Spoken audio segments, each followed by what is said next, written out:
Video کو like کر کے آگے شیئر ضرور کر دینا۔ مصطفیٰ جان رحمت عالمی انقلاب کے دائی بن کر تشریف لائے، توجہ کرنا، عالمی انقلاب کے دائی بن کر تشریف لائے۔ سرکار غوث اعظم نے اپنے دور میں ایک عالمی انقلاب برپا فرمایا۔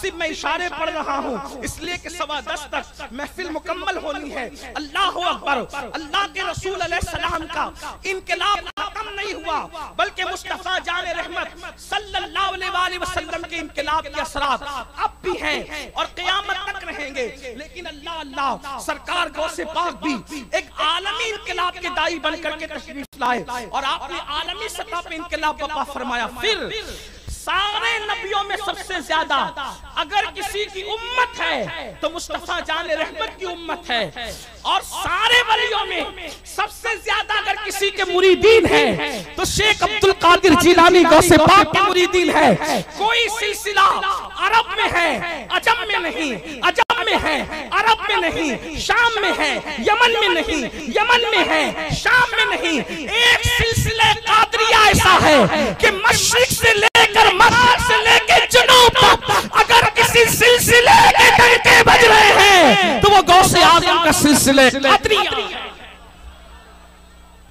آپ دیکھیں پھر ہر نبی پر فیضان ہے مصطفیٰ جان رحمت، اور سایہ مصطفیٰ غوث اعظم ہر ولی کے سلسلے میں برکت اگر کسی کی ہے تو غوث اعظم کی۔ میرے امام کہتے ہیں چشتی، نقشبندی، سہروردی، یہ سلاسل کیا ہے، رفائی کیا ہے؟ کہتے ہیں مزرعے چشت و بخارا و عراق و اجمیر۔ ہر نبی پر فیضان نبوت اگر کسی کا برس رہا ہے تو محمد الرسول اللہ، اور سایہ مصطفیٰ غوث اعظم کی شان کیا ہے؟ ہر سلسلے میں کسی کا فیض ہے تو سرکار قادریت کا، قادری ہونے کی وجہ سے تعصب نہیں کر رہے، حقیقت ہے مزرعے چشت بخارا و عراق و اجمیر۔ کون سی کشت پہ برسا نہیں جھالا تیرا، کون سی کشت پہ برسا نہیں جھالا تیرا۔ یعنی غوث اعظم کے مریدین پوری کائنات میں ہیں۔ سب سے بڑا سلسلہ غوث اعظم کا ہے، بلکہ امام اہل سنت سیدی اعلیٰ حضرت فتاوی رضویہ میں لکھتے ہیں، اور زبدۃ الاثار میں شیخ محقق شیخ عبدالحق محدث دہلوی لکھتے ہیں کچھ لوگوں کو غوث پاک کی شان ہضم نہیں ہوتی، جیسے رسول اللہ کی شان اہل بدعت ہضم نہیں کر پاتے ویسے غوث پاک کی شانیں بھی وہ ہضم نہیں کرتے۔ میرے امام نے اس دور میں بھی یہی ان سے کہا تھا، کہتے ہیں یا غوث پاک تو گھٹائے سے کسی کے نہ گھٹا ہے نہ گھٹے، جب بڑھائے تجھے اللہ تعالیٰ تیرا۔ اور پھر ان اہل بدعت کے بارے میں کیا کہتے ہیں؟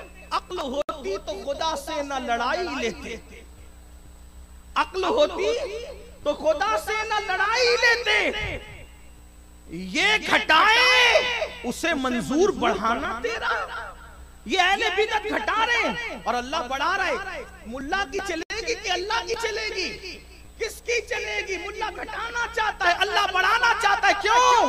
وَرَفَعْنَا لَكَ ذِكْرَكَ رسول اللہ کے لیے ہے، اور وَرَفَعْنَا لَكَ ذِكْرَكَ کا سایہ مصطفیٰ غوث اعظم کے لیے ہے، نبی کے لیے وَرَفَعْنَا لَكَ ذِكْرَكَ فرمایا اور غوث اعظم کو اس کا سایہ عطا کیا۔ وہ فرماتے گھٹا نہ سکو گے، کیوں کہ وَرَفَعْنَا لَكَ ذِكْرَكَ کا ہے سایہ تجھ پر، ذکر اونچا ہے تیرا، بول ہے بالا تیرا۔ تو غوث پاک کی شان لوگوں کو ہضم نہیں ہوتی، اس لیے میں تھوڑا حوالہ پڑھ رہا ہوں۔ ہو سکتا ہے کہ فتاوی رضویہ ہضم نہ ہو، اس لیے ساتھ ساتھ زبدۃ الاثار بھی پڑھ رہا ہوں۔ یہ زبدۃ الاثار کے مصنف تو سب کے لیے، شیخ محقق تو سب کے لیے۔ اب کیا کہا غوث پاک نے، سن لیں۔ غوث پاک فرماتے ہیں انسانوں کے بھی پیر ہیں، توجہ کرنا میرے غوث کی شان۔ کیا فرمایا؟ انسانوں کے بھی پیر ہیں، جنات کے بھی پیر ہیں، اور فرشتوں کے بھی پیر ہیں۔ کچھ لوگ کہنے لگے فرشتوں میں پیر کب سے ہو گئے جناب؟ ہم نے کہا ہم نہیں جانتے، غوث پاک نے کہا ہے، اور صاحب زبدۃ الاثار نے اس کو لکھا ہے۔ توجہ فرمائیں، کیا کہتے ہیں غوث پاک؟ سنو، فرماتے ہیں انسانوں میں بھی پیر ہیں،